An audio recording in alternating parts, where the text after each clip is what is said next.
سیاہ کاریاں، برائیاں اور گناہ جمع ہو کر قبر و جہنم کا ایندھن بنتے ہیں۔ میزبان کو انتظار میں نہ ڈالو، مقررہ وقت پر پہنچو۔ جب ذہن میں فکر کے دریچے واہ ہوتے ہیں تو زبان سے ذکر اور دل سے شکر ادا ہوتے ہیں۔ جن معاشروں میں اللہ کی قائم کردہ حدود پامال کی جائے، وہاں کے مال، رزق، معیشت اور کاروبار سے برکت و خیر ختم ہو جاتی ہے۔ موت برحق ہے اور موت پر ایمان دین اسلام کا جز، لیکن خودکشی حرام ہے اور دوسروں کو ہلاکت میں ڈالنا کبیرہ گناہ۔ نماز، ذکر، تلاوت میں رٹے لگانے سے شاید ثواب مل جائے، لیکن رب نہیں ملتا۔ جتنی سادگی ہوگی اتنی ہی پاکیزگی ہوگی اور مزاج میں عاجزی ہوگی۔ بازاروں میں زیادہ نہ پھرا کرو اور نہ چلتے چلتے راستے میں کوئی چیز کھاؤ۔ جس کو علم نے گناہوں سے پاک نہ رکھا، اس سے زیادہ ضیاءکار بھلا کون ہو سکتا ہے۔ والدین اور اساتذہ کے لیے دعائے مغفرت کیا کرو۔ اگر آپ ہر رگڑ سے پریشان ہوتے ہیں تو آپ کا آئینہ کیسے صاف ہوگا؟ شاگردوں کے ساتھ ایسے خلوص و محبت سے پیش آؤ کہ کوئی دیکھے تو سمجھے کہ یہ اس کی اولاد ہے۔ مصیبت کا اجر صبر ہے اور صبر کا اجر اللہ کی قربت ہے۔ اگر ہم سے غلطی ہو جائے تو ابلیس کی طرح دلیر نہیں ہونا چاہیے، بلکہ معافی مانگ لینی چاہیے، کیونکہ ہم ابن آدم ہیں، ابن ابلیس نہیں۔ ابلیس کو علم اور عبادت کی وجہ سے آسمان میں بلند مقام حاصل تھا، مگر اللہ کی نافرمانی کر کے شیطان کا لقب حاصل کر لیا۔ اللہ تعالیٰ نے جب حضرت آدم علیہ السلام کا پتلا بنایا تو ابلیس کئی دنوں تک اس کے گرد چکر لگاتا رہا۔ اللہ نے یہ کیا بنایا ہے؟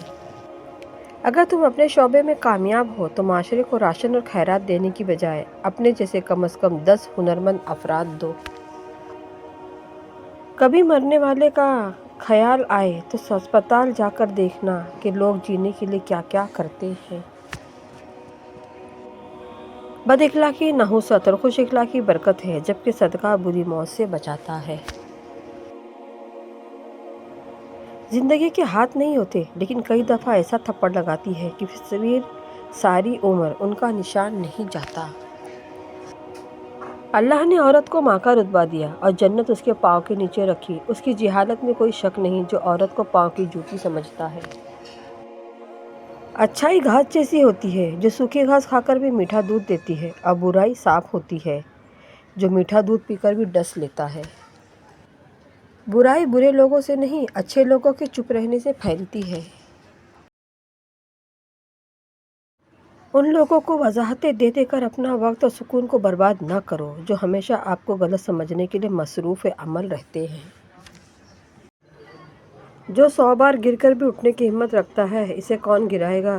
جو کبھی ہار نہیں مانتا، اسے کون ہرائے گا؟ کسی کا ساتھ دینا چاہتے ہو تو کھل کر دے، ورنہ صاف انکار کر دے۔ درمیانی راستہ منافقت کا ہوتا ہے، اور منافق انسان کسی رشتے کے لائق نہیں ہوتا۔